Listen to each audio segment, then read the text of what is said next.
You're disgusting, he screamed, trying to get me and Dad to notice you like this. You think pretending to leave will make us feel bad and beg you to stay? Dream on. If you've got the guts, then leave for real. Don't ever come back. His words were venomous and the knife in his hand gleamed under the light, fueled by a hatred far too intense for a boy his age. I dodged fast, just barely. The blade missed my heart, but I felt the sting as it sliced across my cheek. Hot pain bloomed instantly. Flesh split, blood beaded, then spilled in a slow, sticky trickle down my jaw, soaking the front of my shirt before hitting the hardwood floor in fat crimson drops. Jaden froze, horror flashing in his eyes. I didn't mean to hurt you. I was just trying to scare you. I swear. I didn't think it would. Are you okay? I didn't answer. I raised my hand and slapped him hard. The sound cracked through the air like a whip. His head jerked sideways from the force. A bright red mark bloomed on his pale cheek and for a second, he just stood there, stunned. It was the first time I'd ever hit him. In all these years, I'd endured every tantrum, every cruel word, but this was too far. And it would be the last time I ever laid a hand on him. Jaden's face crumpled. His scream echoed up the staircase. Moments later, footsteps thundered down the stairs. What the hell is going on? He barked. Nick appeared, his expression darkening the instant he saw the red print on Jaden's face. He opened his mouth to yell at me, but then he saw my face. His anger froze mid-sentence. His eyes widened slightly and for a moment, I thought I saw something close to fear in them. Did Jaden do this? Before I could answer,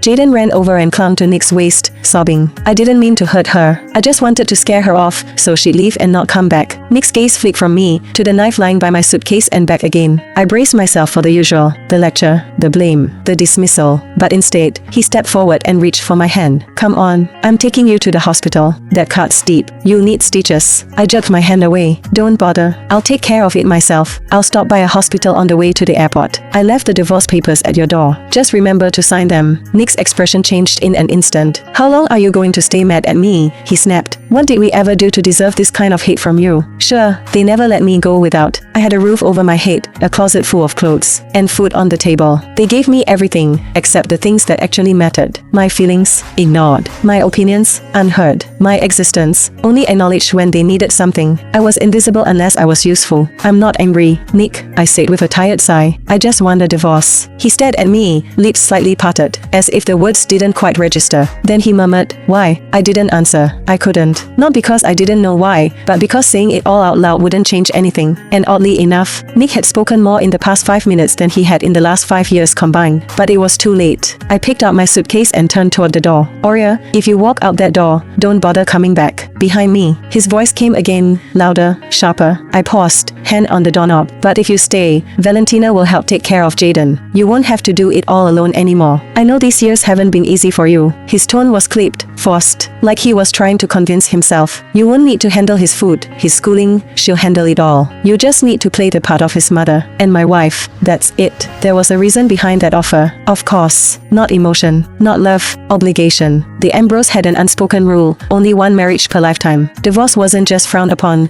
it was disgraceful. Unless one of us died, the marriage had to stay intact, no matter how broken it was. No one in their family had ever divorced. Not once. It simply wasn't done. And now I, the woman from nowhere, was about to be the first to break that rule. For a man like Nick, proud, polished and obsessed with reputation, this wasn't just a personal blow. It was humiliation. And that, he could never forgive. Nick's pride wouldn't survive the scandal of me walking away, but I had made up my mind. Nothing he said was going to stop me. I turned back, looked him in the eye and said clearly, I'll pass. Except the first part. Then I walked out. I didn't look back when his voice rang out behind me, mocking, bitter. I gave you a chance, Oria, but you throw it away. Don't expect me to open that door again when you come crawling back. I paused briefly, took a deep breath, then picked up my pace. As I stepped through the front gates of the Ambrose estate, it felt like a blade sliced clean through whatever thread had still tethered me to that place. I was finally free. I flagged down a cab, loaded in my suitcase and told the driver, to Hartsfield Airport, please. The car pulled away from the curb. As I watched the streets blur past the window,